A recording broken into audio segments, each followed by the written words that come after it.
Yeah, day 6 lunaku lwa mukaaga. Obukoko butambudde bulungi olwaleero. Waliwo good news nti tewali kakoko n'akamu kaafuddeko.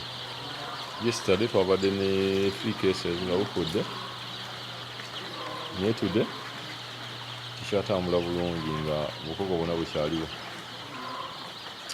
Buda ebadde etambula lya ddala bulungi, teyina buzibu. Obukoko buno kulabika bugenze butandika kuvaamu. Manyi bwe weeyongerayo mu maaso obeera obukoko buli wiiki bugenda buvaamu, so death rate yaabwo ebeera ng'ekendeera. Kuba buli lively bulungi. Temperature yaffe eri around Wednesday ebadde ku 27, ogira oba ekyaliko eri ku 27 which is okay. Nomo yalibadde nga ku round 30, ne 27 is okay. Teyina buzibu. Emya fact nti tugenda kubeera nga tulina omusana gubadde gugwo gutandise okubeera nga guvaavaayo, so temperature ebeera nga nungi. Tuli mu gundi phase esembayo okubeera nga glucose wano gwe twateekamu tujja kubeera nga tumuleka. Amazzi gano ge tutabudde oba ge twatabudde eggulo kasagagwamu, tugenda kubeera nga tudda ku mazzi agataliimu vitamins. Kasa tugema okusooka tuli nga tudda ku mazzi agali pure. Obutambulamu n'obukangamu kiragira ddala nti bukyali bulungi.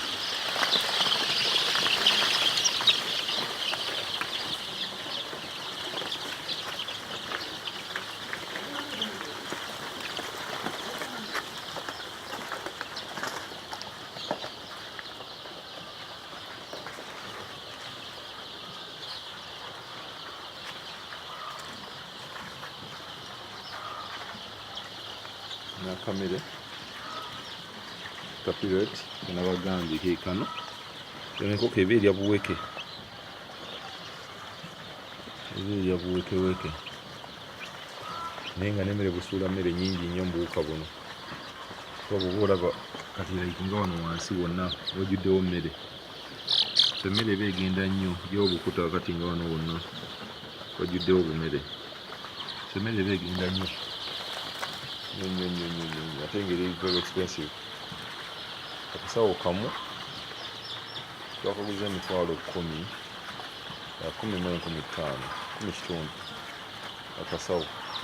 Ekiniza ogenda obugiramu olina okuba nga oguzeeyo ensawo, kati tuexpectinga okubeera nga tuguza ensawo nga 10. Ge tageti yaffe tugenda kusooka tubuwe ensawo 10, then oba tubuwe normal food eno gye tutabula wano eya chachu ne mix endala ezibeeramu, naye nga okuva mu buto tubaze ntulina oziwa ensawo 10 wa period, then afterwards tujja kubeera nga ffe twetabulira emmere. So that's the 6 nga kigenze bulungi nnyo, tewali kakoko konna ke twafiisizza.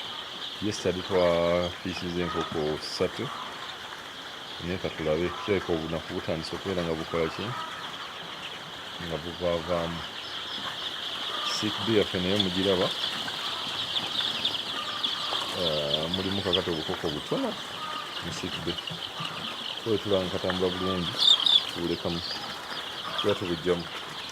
So obulaba wali mu sick bay naye buli lively,